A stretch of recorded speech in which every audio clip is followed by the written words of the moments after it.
ओहो, जेको कर्तव्य जो पालन नथो करे उहो पशु खां बि परे आहे।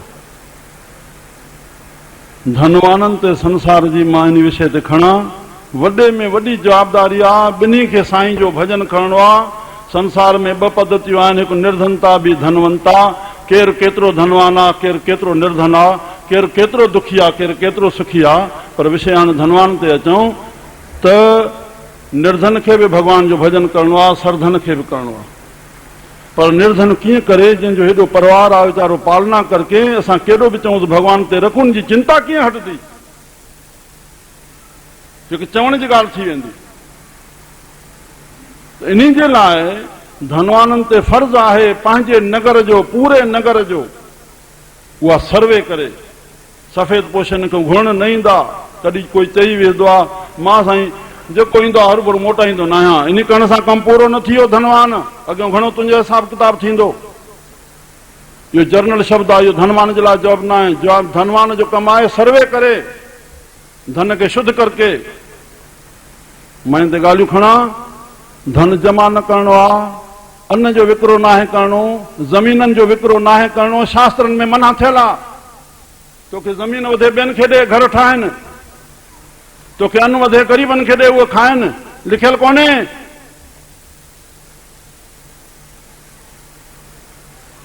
श्री राम, ये धन तोखे वधे, तोखे ॾिसणो आहे, सर्वे करणो आहे, किथे कहिड़ी कहिड़ी घुर्ज आहे। सभु समान न थींदा। परमात्मा जंहिंखे जीअं रखियो आहे इन में तुंहिंजी वृद्धि थींदी, यश थींदो, तुंहिंजूं पीढ़ियूं सुखी थींदियूं, तुंहिंजियूं 7 पीढ़ियूं हलंदियूं, तूं धर्म जो कमु कंदे त। असांजे पन्नेतर में सेठनि जो तखलस मदनाननि खे पवंदो। असांजो सेठ सतराम दास हाज़िर वेठा आहिनि, पर छा ॿुधदासीं वॾनि जूं ॻाल्हियूं। पंहिंजा हेॾा नौकर गुमास्ता, पर कोई महिमान अची वञे त पाण उथी करे उनखे नड़ पिसाए करे ॾियणो। इहा शेवा करणी आहे। अतिथि जो एतिरो आदर करणो आहे। श्री राम, जिथे गुमास्ता उते रोटियूं हलनि, जेको लंघे उनखे रसोई मिले, तॾहिं हे सॼी पीढ़ियूं हलंदियूं आहिनि। रोहिड़ी डिवीज़न में सेठ सुगनी चंद जन खे 7 पीढ़ा त सेठियूं सॾिबा हुआ, जंहिंजी अध रोहिड़ी हुई। इहे धर्म जा कम ई जीव खे मथे खणनि था। स्वामी विवेकानंद साहब लिखियो शेवा जे चैप्टर ते सॼा 20 सुफ़ा। मतां कॾहिं भुल करके बि मुंहिंजी सख़्ती सां बंदिश आहे, जेको बि असांजे डिपार्टमेंट में स्पीच कोई कंदो त कॾहिं बि इहो लफ़्ज़ भुली करे बि न अचे त सहायता या मदद, इहो लफ़्ज़ भुली करे बि न अचे। धार्मिकता में इन शब्द जे लाइ इजाज़त ई न आहे। साम्हूं वारो पंहिंजी मदद सम्झे, साम्हूं वारो सहायता सम्झे, साम्हूं वारो महिरबानी बिलाशक घुरे, पर हे ॿुधण जी इंतज़ार ई न करे या इच्छा ई न करे, वात ते हथ ॾे, बोल न, चुप कर, तोखे तुंहिंजो नसीब मिली रहियो आहे, मां छा ॾेई सघो आहियां, बाक़ी केरु ॾेई रहियो आहे। और शेवा, शेवा जे अखरनि में बि चैप्टर पंहिंजे ॿुधाइण जे लाइ, अगरि जेका शेवा थिए त ईअं ॿुधाए, जंहिं जंहिं विषय जी शेवा आहे, हिन विषय जी हेतिरी शेवा थी, विधवाउनि जी हेतिरी शेवा थी, ग़रीबनि जी हेतिरी शेवा थी, कई से केरु आहे तूं करण वारो, विषय खे विच में रख, बस ख़तम। महिमान को कॾहिं ईअं न पुछो साईं छा खपई, वॾी महिमान जी तो बेइज़ती करे विधी। महिमान खपई, उहो महिमान शान वारो कीअं सरबो, छा घुर्जे साईं, ईअं न मुंहिंजा प्यारा प्यारा, अचे वठो।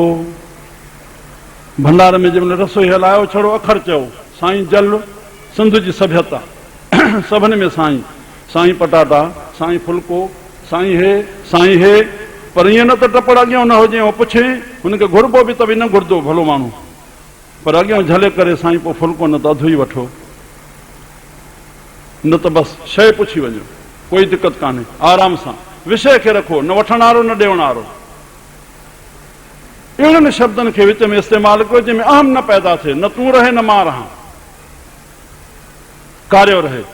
संसार में कार्यो त हलंदो, तूं केतिरो पूरो कंदे, तुंहिंजो कहिड़ो आहे, हे तुंहिंजे लाइ आहे, आश्रम आहे, घर आहे, दुकान आहे, तुंहिंजो न आहे, तुंहिंजे लाइ आहे। जेकी परमात्मा तुंहिंजो नसीबु तोखे ॾिनो अथई, इन में तूं बि सुख वठ, ॿियनि खे बि सुख वठाए, इहे असांजे लाइ आहे, जंहिंखे जेकी मिलियो आहे। श्री राम।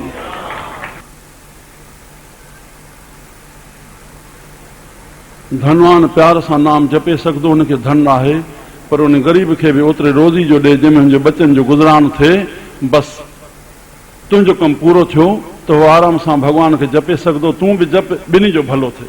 हरे राम। धनवान निर्धन खे ॾिसे, इहो हुनजो धर्म आहे। असांखे शेवा लाइ जनम मिलियो आहे, असां शेवा कयूं। स्वामी विवेकानंद थियो अॼु जे युग पुरुष, जंहिंखे तूं हथनि में ॾिए थो ईअं सम्झ मां भॻवान जे हथनि में ॾियां थो। सचाई आहे, ॿुधी त ज़ोर ॾियण जी ज़रूरत ई कान्हे। जंहिंखे बेसहारे खे तूं ॾिए थो या हथ घुरे थो, उहो तोखे मोट में छा ॾींदो? उनजो फल तोखे भॻवान खे ॾियणो आहे। तूं उन हथ खे ख़ाली न छॾायसि। गृहस्थ जा इहे ॿ धर्म आहिनि, बसि नाम दान, ॿई अखर यादि करे वञो असां। नाम अंदरि, दान ॿाहिरि। नाम अंदरि, वाणी जो दान, शेवा जो दान, तन जो दान, मन जो दान, ॿिए जी भलाई, सभिनी खे ॾिसी ख़ुशि थियूं असां। और धर्म जो दान, धन जो दान, बसि नाम ऐं दान। पुण्य दान का करे शरीर सो ग्रही गंगा का नीर। गुरु नानक साहब फ़ैसिलो ॾेई छॾियो, जेको पुण्य दान जो पंहिंजो शरीर करे छॾे उहो गंगा जे समान निर्मल थी वेंदो। ऊंधो टंग जी तपशा करके पर धन अथसि दान नथो करे, यादि रखे उनजी बंदगी क़बूल न पवंदी। धन खे लुटाइणो आहे, जंहिंखे तूं पंहिंजो सम्झी वेंदा उनखे ॿाहिरि कढी छॾ, या पाणे तुंहिंजे ईंदी पई। संत माया मान खे जेको फिटी करे उहो ई संत थी सघंदो आहे। माण्हू ॾींदा छा? हथ जोड़ींदा, भेटा रखंदा, ॿियो छा कंदा? जीवन ईअं पूरो करे छॾींदा। इन खे तूं फिटी करे छॾ, इहे पाणे कढ लॻंदियूं, तोखे टाइम न मिलंदो माया ऐं मान वठण जो। आहे छा?